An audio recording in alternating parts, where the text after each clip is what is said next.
Welcome everyone to FCI Live Pick Up the Phone session with Rachel Dominguez-Benner of Rachel DB Creative. Please do stay muted and use the chat for your questions. And with that, I am very excited to introduce Rachel and turn it over to her. Thanks, JQ. My name is Rachel Dominguez-Benner of Rachel DB Creative. And that's actually how I got started in my organizing work with Gem City Market, was through my creative process. And I've done things since then. This is one of my screen print designs that I thought you all might appreciate. It's my interdependent apple, and it says, "We make our market what it is." So that's just a little peek into my creativity.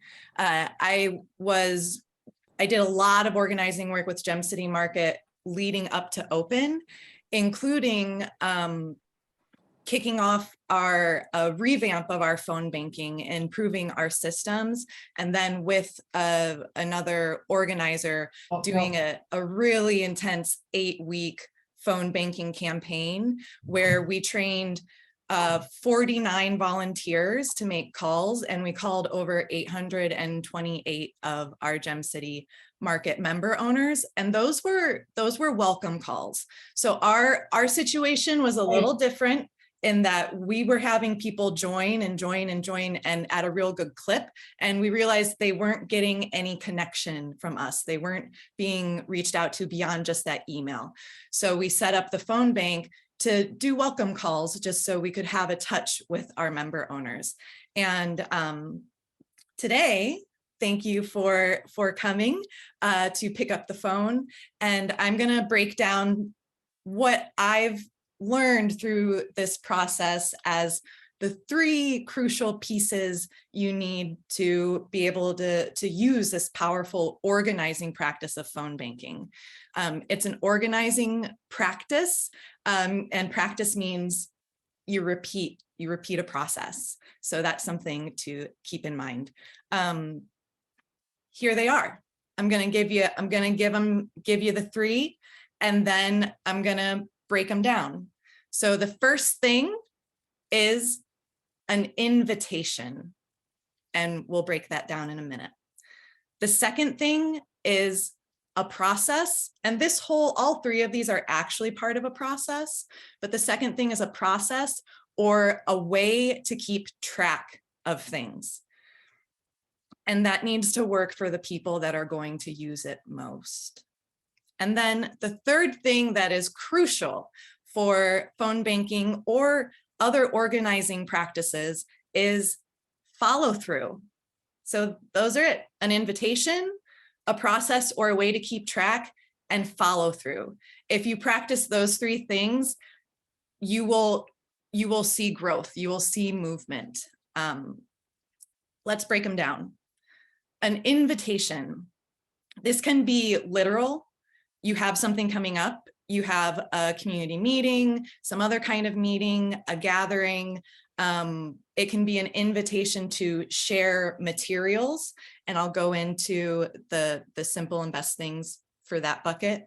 Or it could be an invitation to be part of a democratic process that you have going on. If you have an online survey or things that are happening mostly in an online space, not everyone is going to see or read the email. And there may be some of those people that would participate in that democratic process if they had a little bit more connection, like they found out about it from a phone call.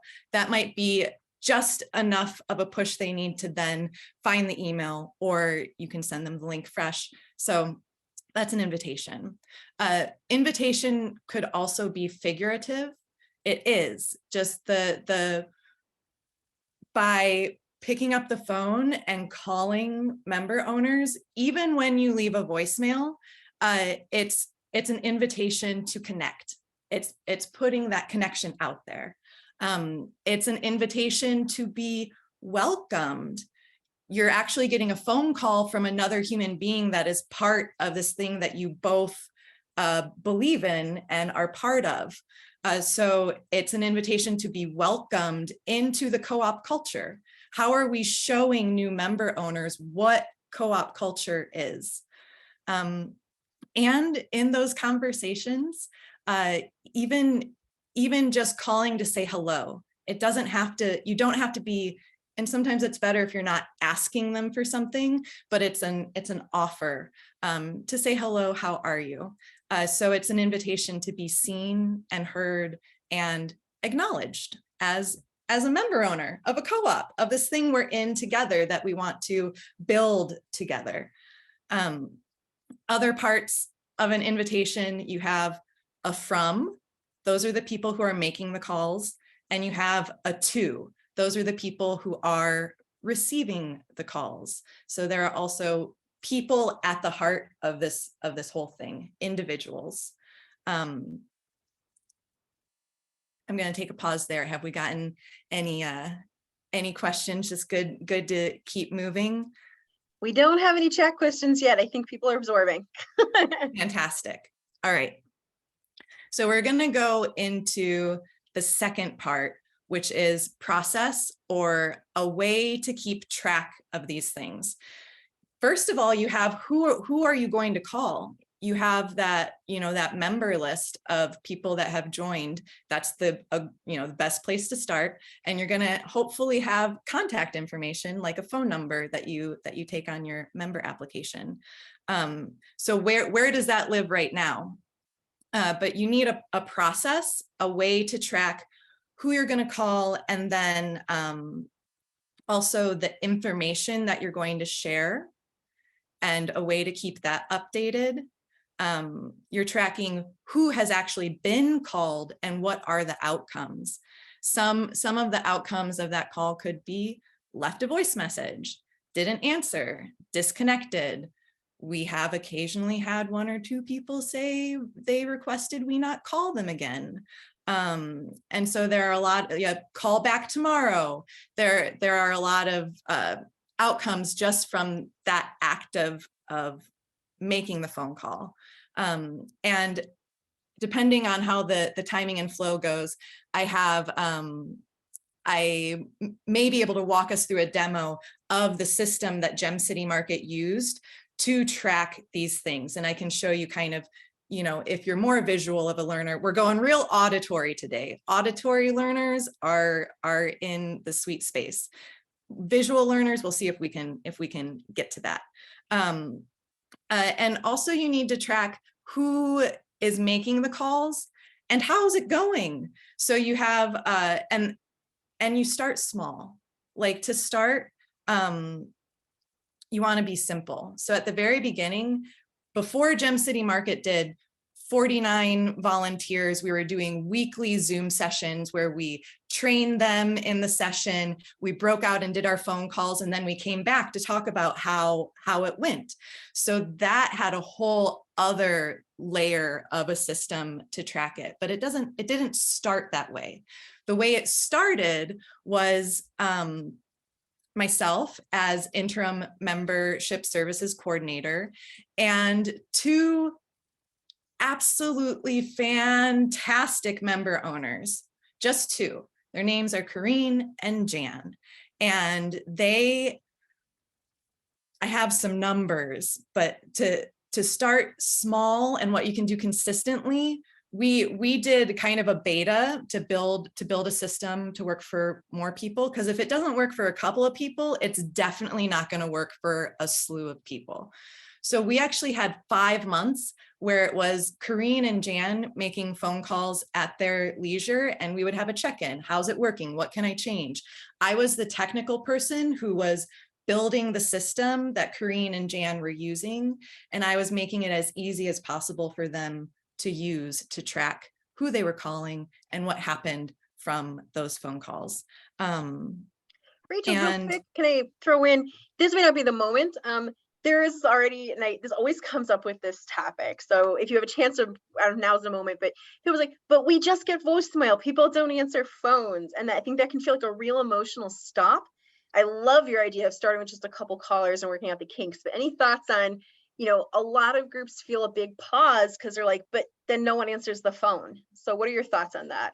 That's real. In our phone banking sessions, We were a 2-hour session with training and then maybe an hour 15 of calls and then coming back together. On average, people would make 10 calls and they may leave 7 to 8 voicemail messages. And the person who receives that voicemail message still gets the message that the co-op cares about them and an individual took the time and the emotional outlay to make a phone call.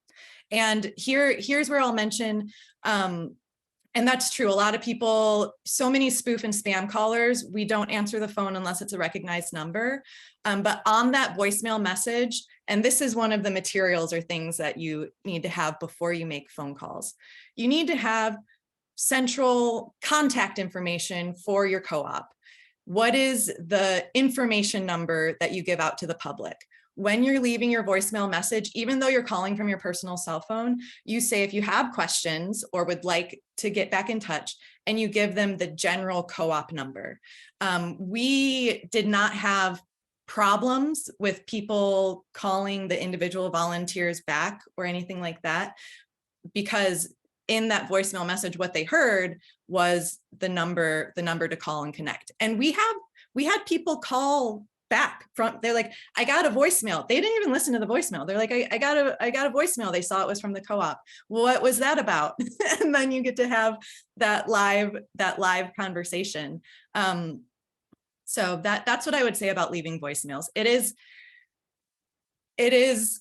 you gotta have some emotional fortitude. Corrine was a retired transportation worker, so public facing a lot and loves people. So those first 2 volunteers, they love people. They gotta love people and love talking to people. Maybe they miss talking to people. That's why, the retiree, Jan also retired. They also have the time to make those calls.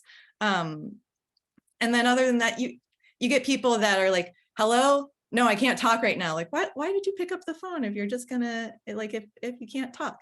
So you get all of it. But the other thing that makes those voicemails okay and worth it is you do get to have fantastic conversations and you get to talk to an actual person. We had one of our volunteers who, she's a potter, and on that phone call, it turned out the person she was calling had bought pottery from her like the week before, and they found that out on that phone call, and that was a connection. Corrine also helped people find COVID vaccine centers and things that they just, you can be amazingly helpful in all sorts of small ways. But the voicemails, you're going to leave a lot of voicemails, and that's okay. That's part of the process. I didn't mean to derail you there because I could ask you 5 more questions about that, but I'm gonna let you get back to what you were working on. Okay.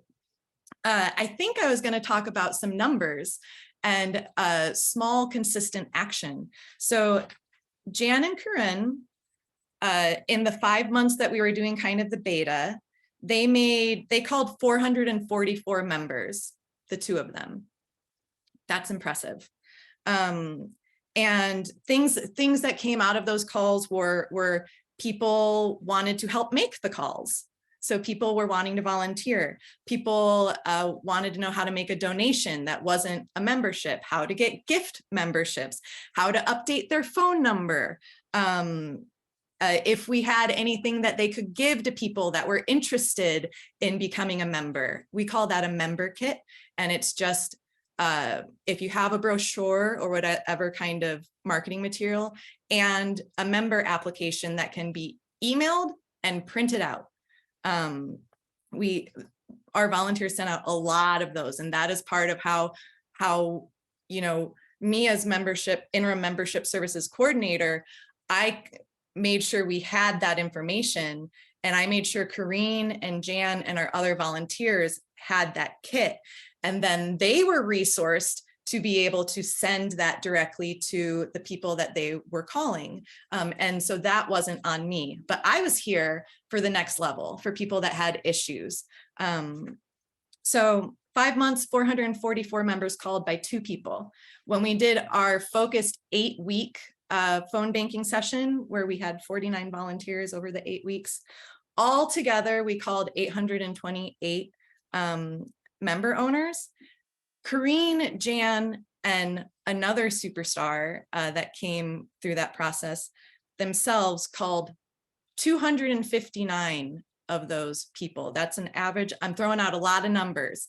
That's an average of 86 calls for those 3 people, versus the 46 other people that helped us. They had an average of 12 calls a piece. They came once, they made 10 calls, they came a few times.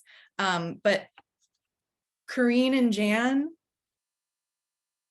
like 2 people, and they were taking consistent action, maybe not every week, but week after week after week. It became a part of a habit with them. And then when it was, this system is great, we were really chugging along, we were ready to invite more volunteers because we had figured out the work, so we could break the work down into these smaller pieces where people could just show up to a Zoom meeting and then like go through some process of what is phone banking and that community connection, and then make calls and then come back together and share those stories. And I will say, expanding the phone banking, it was encouragement and inspiration for Corrine and Jan to keep going and making phone calls. I think, that it was an infusion of energy. I saw you pop off, JQ. Yeah, just because it was a quick question that makes a lot, I think she answered now, which is, John brought up, so is this a literal phone bank with all people in one room? And I know that's not exactly what you guys did, so I wanted you to explain. Great question. Fantastic. Or we've done both.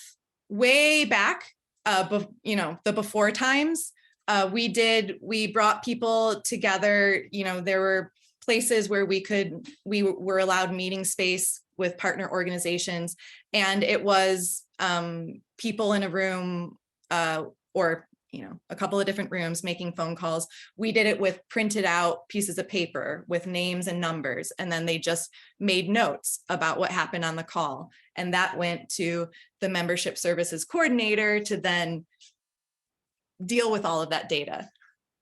Then we did this phone banking right around shutdown. So this was Zoom. This was all Zoom. And that is but this was the expansion. And I was meeting with Corrine and Jan on Zoom, but they were just making phone calls on their own, using their computer and their phone, because we had a central system where we could track who was getting called and split those things. But we made a Zoom meeting, and it was a 2-hour training, and people came to Zoom. Oh, I was going to say, there is a barrier here of technology, because in order to participate as someone making the calls, you needed to have a computer where you could be logged into the tracking system and be on Zoom. You needed to have an internet connection, and you needed to have your phone to be able to make the calls. So there is a little bit of a technology barrier for people making calls. At the same time, the people who have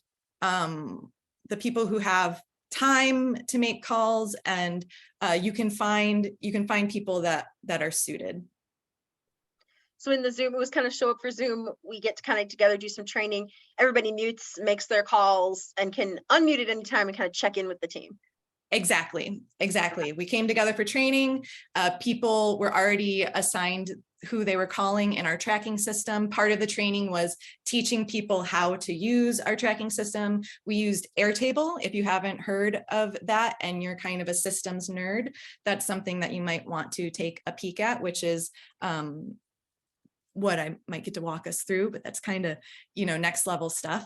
Come together. Exactly. People would mute or leave audio on Zoom. They turn off their cameras, but the organizers, we had two organizers, myself as kind of the technical, like, what happened, this is broken. And then we also had Atana, who comes from labor organizing. So we were there to really be able to answer questions about conversations. Also, if a member asked a question that the volunteer didn't know, they could pop in and get the answer to that. And then after people had gone through their calls, or with 20 minutes left, we invited people to come back, unmute, and share a story or a connection of it, because that is really where we learn, is we learn through story and sharing those stories. And it helped people know what to expect or how to handle something that came up in one of their phone calls later. We've got several more questions, but I think that some of them aren't fitting right where we are. So if people don't mind, we're going to hold those. Let Rachel get a little bit further, but I will circle back to them. Yeah, let me get to breaking down some into number 3, which is follow through. And this piece, I'm using the term membership coordinator, services coordinator, manager, whatever the term, chair, if it's a committee, whatever the term is, the person who is taking the lead on the membership system, a lot of this follow through is it's their responsibility. So some things that come up that need to be followed through on are customer service type things, resolving issues, updating addresses, or if you send out member certificates, people saying, I didn't get my certificate, connecting, closing loops on things. There's also following through on connecting offers and requests. I mentioned some of the things that come up from these phone calls. You have people who want to volunteer with their co-op. They may not have known things were happening, and now something's happening, and they've just been waiting for that opening, for that invitation, that connection with a real person to become more involved and start building with other organizers. So volunteer assistance, hopefully you'll have member owners that are connected to other local organizations and groups, and some of them are going to ask you to provide a speaker to come to their monthly meeting. You'd want to follow through on those opportunities where you can be speaking one to many, and it's another community, focused organization. You'll find local vendors that are hoping to be on your shelves when you open. And so you want to keep track of those too, because relationship, what is our co-op culture? How are we building together in this time, this span, when it's a long time before there are shelves for the products to be on, but how can you be in relationship so that it's just super easy later on?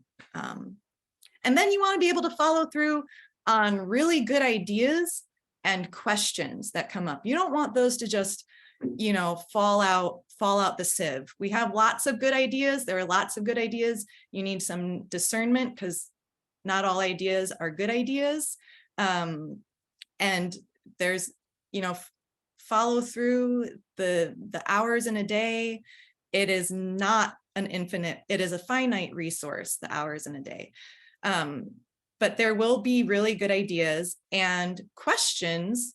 And especially if you hear the same question multiple times when you're talking to people, that means your co-op isn't getting this particular information out there effectively. So it can really pinpoint some of those gaps that you have in what is marketing. But my definition of marketing is speaking or communicating about the thing you have to offer in a way that the people who actually need and want the thing you have to offer can understand it. That's my definition of marketing, making it clear what you have to offer so you can connect and follow through with the people who want it.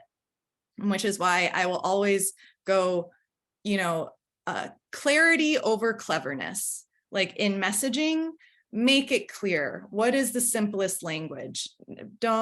We don't need to be clevered at all the time. But one of the ways to keep track of these questions, this comes into one of the materials you need before you call. And so an FAQ, and this is a semi-internal document. So this would be something that I, as a member services coordinator, I was in the board meetings, though not on the board. I knew, like, I had the whole, I knew all the information, but there's less of that people who are making phone calls need to know. So I would put together an FAQ of what I also knew were the most frequently asked questions. That's what it stands for, the ones that were coming up the most. So that as someone making the calls, or even for Corrine and Jan, I would update it weekly. It was a shared Google Doc. The link stayed the same. The document stayed the same. Volunteers got that link once. That's the only one they needed to go to, whether they came 1 week or 6 weeks. They could go to that document and it would have the most important things that we needed. Actually, let me just show you one. I'll just show you one right now real quick. Let's see, we'll go over here. That's not it. This is it. So this is my resources document that the people who are making phone calls would have open. At the top is the link to the FAQ, and that was the public facing FAQ, I think, but it has, super basic FAQ stuff on it. It had a link where if I were on the phone making the phone call and do you get our newsletter? Great time for this. Do you get our newsletter? No, I don't. Well, I can add you to the mailing list. So in the document for volunteers, the link is right there. You click on it, you confirm their email address as the volunteer, you type it in, and now you know they're on the newsletter list. Whether it's going to spam and whether they'll see it, at least they've heard about it once and maybe they'll keep an eye out for it. We had a survey when this phone banking was happening, so we had a link to that. And then, this was close to open. We actually were hiring at this point as well. And so that was something that was, of interest to the people we were calling. So just the simple link for that. And in this is also, speaking of those voicemail messages you're going to be leaving, this is one time where it's great to just type out, and this came from the organizers. This came from Atana and myself. We typed out a guide, a template voicemail, because it can, there's certain things you want to make sure you get in there every time. And so just having it in front of, don't make yourself do more work than you need to.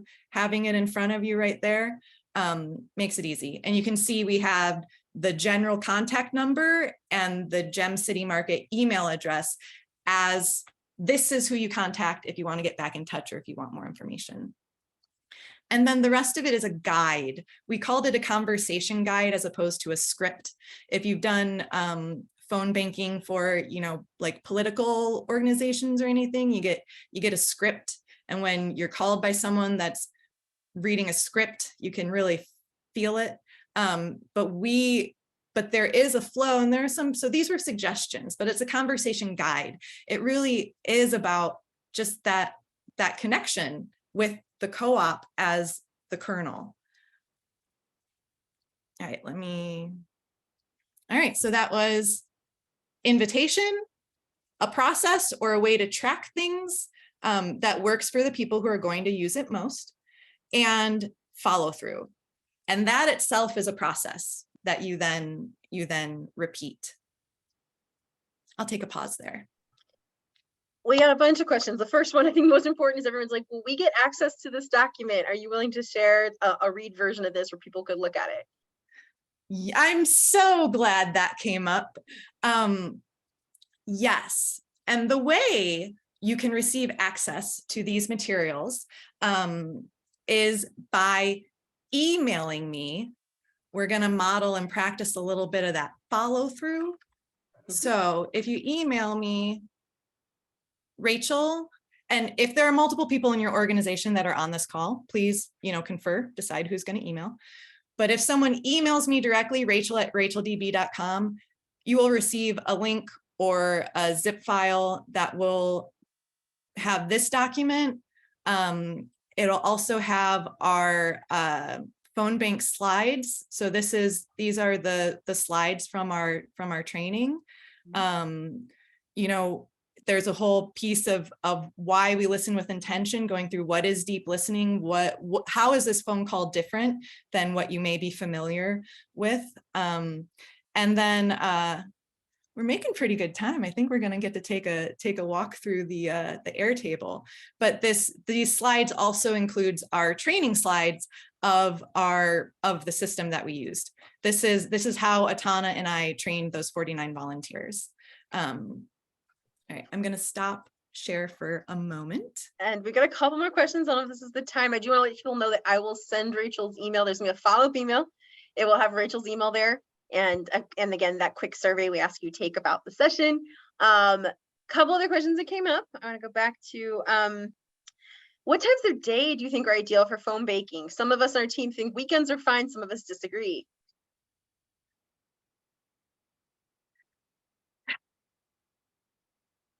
There's no strong and fast rule for this. I mean, the people on your team, when do you prefer to be called? When are you most likely to answer the phone from an unknown number? We decided when we were doing our training and the calls, mostly when Atana, myself were both available, and when the majority of people who could volunteer to make the calls would be available. So our trainings we did, and Gem City Market had pretty consistently done things on Thursday evenings, whether it was our community meetings or other organizing meetings. So we made our calls on Thursday evenings, mostly. We did 1 or 2 Saturday late morning, small experiments. This is why you start with a couple of people. And as I mentioned, Corrine and Jan, they were making phone calls at their leisure. They were making phone calls when it fit into their day. Afternoon, when you think people are kind of around. There's no hard and fast rule to that one. So let's kind of try it out and see what kind of response rate you get. Exactly. Okay. The other one that came up, John brought up a really novel angle, which is, have you heard of anyone using something like Go High Level, which is, a phone technology tool, to auto leave voicemails for everyone all at once? Thoughts on that? I would say my first reaction is, I think that's a great tool for reminding someone that the annual meeting's happening this week, something like that, but you lose the human connection opportunity. What do you think? That's basically, yeah, exactly where my mind went. If you have a super dry administrative thing, that would be really good for everybody to just get that ping, then maybe. I would imagine it's probably a little more complicated and like more to do to get set up than would be relevant for a lot of organizing co-ops. And I guess I'm not even familiar. Does somebody record, does a real voice record the message, or is it okay? Yeah, you can record it. There's a cost to that sort of thing too. And I think that John, you may know more about it than I do, but some of the costs of some of those things can be prohibitive. I know that we also was heavily used by North Flint was actually having a text service. And so people had a text service and owners could opt into that when they became owners. And that's how reminders about events and stuff went out. I just think it's a different tool. I think it's a terrific tool for updating and reminding people, because not everyone uses social media or even email consistently anymore. So if they want to opt into those calls or those texts and it's not prohibitive to you guys, thumbs up. Made a huge difference for North Flint, which was a community. They just found people were much more responsive to text. I just think it's almost like a completely different thing you're attempting to do. Yeah, and it depends on who you have running the tech also, because our team was not organizing. We kind of tried the text thing. We couldn't get our stuff together to fully utilize it. It was just a few too many things, and we didn't get a lot of response from that. So we went with the slightly lower fi of Corinne and Jan calling people. Oh, you're muted, JQ. I think John unmuted because I kind of directed that question to him. Did you have something you wanted to add, John? Yeah, I guess my point of that was that, if most people don't pick up and you're mostly leaving messages, my thought was it can be a very friendly message that, hey, I'm your neighbor, I'm also a member owner, this is what we're doing, we know no one picks up, so we're leaving you a voicemail, here's how you can get in contact with us, and then when someone calls or emails back, then it's a real live conversation, instead of spending all that capital energy of phone banking and having awkward conversations of people like, why are you calling me, or mostly just leaving messages that are rambling. All right, thank you for the clarification on the question. That's why you need a couple of people who love people and have time to make phone calls.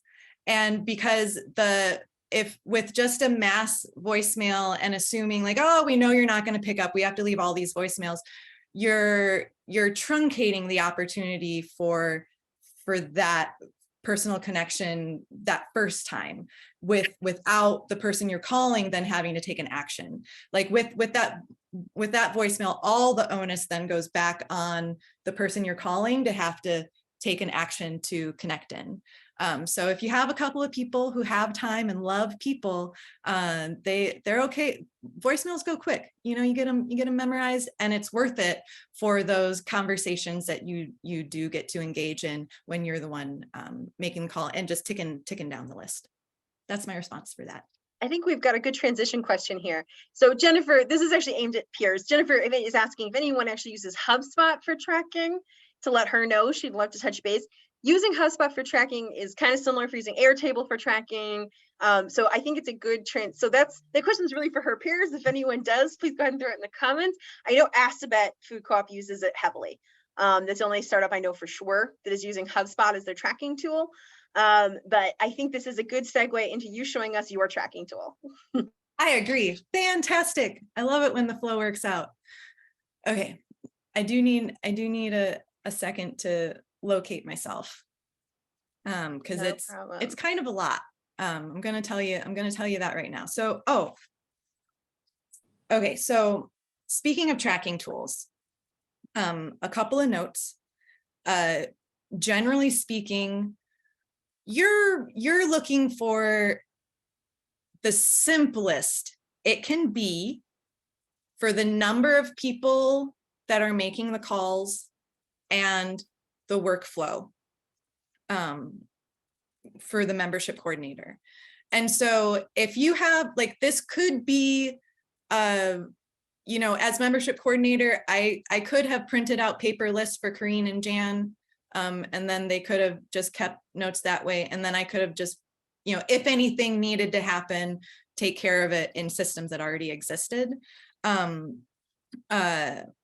you're looking for, so if that's the system is basically a spreadsheet, like it's spreadsheet based. And so if you have kind of, one moment, my brain just kind of. It's okay.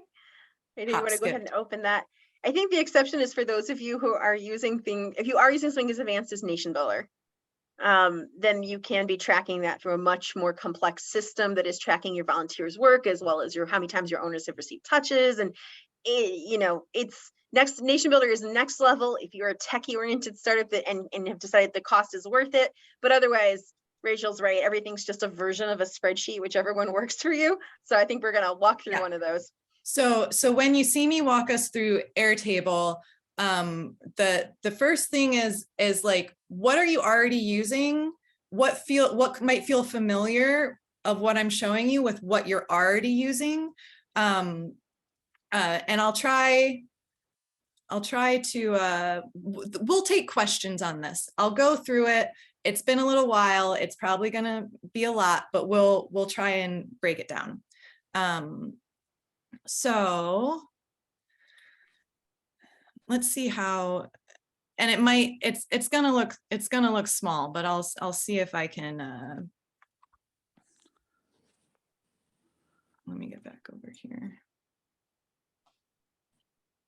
Okay, so this is orange bar at the top. It's on the screen. This is a base in Airtable. Airtable is an app that basically makes it easier to do complicated things that people who know how to use Excel and like Google Docs can do. Like it brings more UI to bring it down. That said, I am as well as being creative, I'm a very technically minded person. And so, I've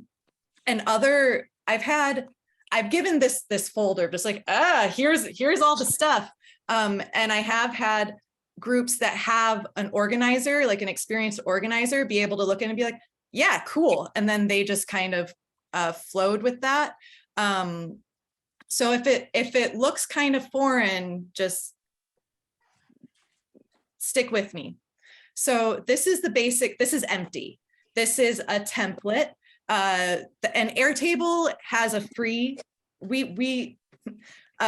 Gem City Market, 49 volunteers, they all got their free Airtable accounts. I actually did that for them because then we got a $10 credit every time somebody new joined, and that's how we paid for our higher level Airtable account on another one. But anyhow, it has a free level, and this has been kind of designed to work with that. So multiple people can work in it at once, but it is another account. This is empty. It's like a spreadsheet. I'm going to close this views to give a little more. This first column is the quote unquote unique identifier. It's like all of the information is in a row. Every row has information together. And so this has columns for an email. That was the most unique thing we had in our list, in our member owners, was their email. Their join date, member first name, member last name. The reason we have this split out is because then you can sort by either last name or first name. Their street address, zip code. This was important for us because we have 5 zip codes of our trade area. So when we had thousands and thousands of member owners and like hundreds of new member owners joining in a month, we needed to prioritize who we were going to call first with our limited labor. So we prioritized by zip code. Very important. Phone number. And then I'll get into this a little bit later. This is a column for call volunteer. That's so you can track who actually made the call. And then these next columns are call date, the call results. So this is where I was mentioning, did they leave a voicemail? Did it say that they would call us back? Was there no answer? And then a column for follow-up needed. So we had a few things going on. We were offering to send that member kit, which was our brochure and a member application. We can email it to you. We can send it to you in the mail. And when people said yes, we would mark that here. And I'll go through one so you can see how the actual process when someone was calling. If they wanted to sign up as a phone bank volunteer, or if we had yard signs at this point, if they were requesting a yard sign, and we were delivering them to people in the trade area at that point. So but your options would be different, and you can change in Airtable. It's very easy to add or change things for these columns. Then just a general notes area, if there was something that didn't fit in one of those 2 buckets. And so this is the empty template. And what you would need to be able to use this is your list of member owners with at least their name and phone number and whatever other information you think would be helpful for the calls. I have a sample. So this is me in those few clicks. This is me about to import member owner data into this call list. And let's see, Now my information in my spreadsheet isn't in the same order as the columns in this, but Airtable, another thing I like about Airtable is they keep making improvements. So I can just map the fields. That's the first name, which means I'm telling it what columns are in my spreadsheet, how those need to line up with what's in this orange banded spreadsheet thing. Just give me one moment. Is it phone number? And then we don't have a call volunteer yet. We don't have a call date yet. We don't have results yet. We don't have follow-up yet. We do have a how you heard about us. Okay, and then import.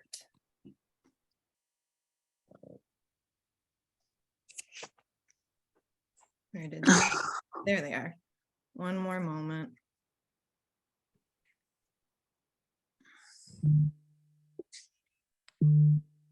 Okay. And then this one is also a throwaway row. This is what call volunteers would see and be using. And when we were doing the training with multiples, if it were Corinne and Jan, they would just come in, see all of these are empty. They don't have a call volunteer. And then they would just, they would take, neither of them are in this example, but say Atana was going to call, she would just put her name there. And then anyone else who might be in there now knows, don't worry about that one, Atana's got it. And when we were doing the big trainings, I was the technical person, and it was on Zoom, people had to register. We had an idea of who was going to come. And this is where the follow through also comes in, because then Atana would text message and call each of our volunteers, reminding them and inviting them again to their commitment to come to our phone bank on Thursday. So it's not just like you sign up and whether they show up, they show up. Sometimes all it needs is that little reminder or that little extra connection to then show up. So we would know who was supposed to be coming. I would go through ahead of time and like assign, like I'd give Amaha a couple. I get everybody started with 3. Whoever said they were coming, they would come in and I'll show you where these go. It looks like they're disappearing, but they're not disappearing. They're still here. So what happens, I just collapsed. So I just collapsed the group of all the other ones that were empty so we can see what else is on, how they're grouped. So Amaha would just have to look for his name. And then he sees, okay, I'm calling Armand Myers. There's the phone number. And then he would make put in the call date. And then he would make the call. And if it were something as easy as leaving a voicemail message, call no answer, I'll click out of this. There's this little plus sign, you just click that and you're like, boom, left a voicemail message, done, on to the next one. And in the training, because not everybody who says they'll show up shows up. The people that didn't show up, I would give, the ones I had prearranged for them to other people. So I would be making sure our volunteers were not running out of phone numbers, just because that's what worked for us, was to do it more in the moment as opposed to like assign 10 to somebody and then that person doesn't show up. And then what do you do with those 10 people who aren't going to get called? If, however, if Amaha did make the phone call and something, they needed a membership follow-up, and this is what's called a multi-select. So multiple things can happen here. They needed a follow-up and they want us to email them a member kit. I would come in after our phone banks were on Thursday night. Friday, I would come through and check on any of these things that had those follow-up needed. And then I would do that next level of follow-up and connection. I'll take a pause there. We're at 10 minutes, just so you know. Fantastic. I'm so glad we made it. We made it to this piece. And this is, I shall peruse my notes to see if I've missed something I wanted to. I walked through the FAQ. We did a walkthrough of the sample Airtable. Oh, okay. We'll do this and then we'll take any other questions that are open. So like, how do you actually start? I'm gonna stop sharing my screen. This is an arbitrary number, but if you're around 500 members and you are the member coordinator person, print out your list and start from the earliest join date and just start making some phone calls. Set a time, weekly, because it's consistent repeated action that is going to help you see growth, shift, and change. And take notes, keep track, and then keep going. If you have more than 500 member owners, it's an opportunity to prioritize your call list, and some options for that would be geography. I mentioned Gem City Market had trade area zip codes. We prioritized people, like not leaving the other people just gone, but we prioritized people that were living in our trade area as opposed to the person that joined from California, which it's very unlikely they're going to be a committed shopper of Gem City Market. So thank you so much and hello. Geography, or if you have, we had our standard membership is $100. And we also had a $10 share, that same member benefits, but they were supported shares. So if you have a solidarity share, we prioritized calling our $10 members. We prioritized calling our $10 members in the trade area zip codes. And then also, depending on the demographic information you have, our elders, thinking about people to prioritize connection with our elders. A number of the heartwarming stories that came from phone banking were just how excited some people are to get that phone call. Like, again, that makes all those voicemails worth it. And days were made by people. They received that phone call and they received and accepted that invitation for connection and had a great conversation. All right. Well, we've got a great wrap-up question here. Actually, we're 3 minutes till I need to take back over. Outside of identifying people with the right skill set, you talked about to launch the activity, what other key points would be good to keep in mind for success? Like, what would be the main things you would focus on?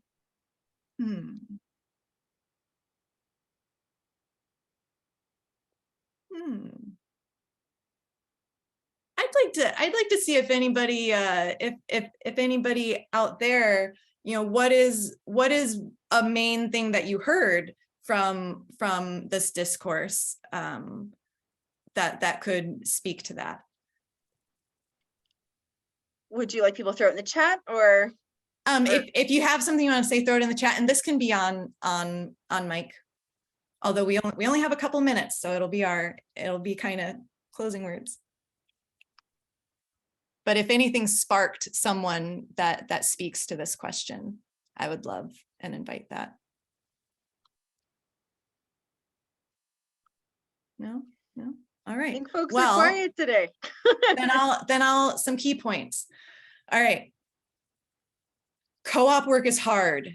It takes an emotional investment, and you need to have your support systems. You need to be drinking your water. You need to be getting your rest. You need to be taking care of yourself so you can bring your full self to this difficult, challenging, ultra marathon level of work. That would be a key point. Remember self-care. You cannot pour from an empty cup. And it's okay. Okay, this is a good one. It's okay to not know exactly what you're doing. Nobody actually knows exactly what they're doing. If somebody tells you they know exactly what they're doing, I walk away. It's okay as long as you also have the feeling of we're all learning together. It's okay to experiment. There are going to be things that don't work. There's going to be some awkwardness, but there will also be beautiful moments, and you need to keep track. So in those hard moments, you can remember the beautiful moments. Those would be my key points. A little abstract, but there you go. Excellent. Well, I'd like to take this minute just to really thank Rachel for being here with us and sharing all her knowledge and wisdom. I will again be sharing out an email to y'all with a quick survey on how the series went, and also with Rachel's email, so you can email her, remember, and get that follow-up of that document that you saw, which I can't wait to get my hands on, being shared with you on some of the scripts and how they handle training and so forth. Just a quick note that we have more sessions coming up tonight. Letting the site go is going to be a really important one. We're going to talk to 3 startups that had announced their site, have been doing incredible organizing, and had to let the site go because it was the wrong choice to go forward. How did they make that decision? How do you make the decision if you get there? Did they survive it? They're going to be telling their stories tonight. And then tomorrow, solidarity and multi-stakeholder co-ops. Someone from Gem City will be back tomorrow. This will be Leela Klein from Co-op Dayton, as well as Kate Sassoon of Sassy Cooperates, who has been part of multiple and is actually right now a worker in a multi-stakeholder co-op. And they're going to be talking about that model and how it does or doesn't work in food co-ops and what we know so far. And then Thursday that evening, Developing Conscious Communities will be here. Ron Hance is the executive director of an organization that is working specifically on Black-led cooperation nationally. So we hope you'll come and join us to be a part of that. We have to real quick thank our sponsors for making today possible. Thank you to the USDA, National Cooperative Bank, National Cooperative Grocers, and CoBank. And with that, we will wrap up for today. Thank you everyone for your time. And again, a big thank you to Rachel. Thanks, everybody. It was fantastic to be here with you. Awesome. Thanks. Lots of great comments in the comments. Great. Thanks so much, everyone. Hope to see you tonight.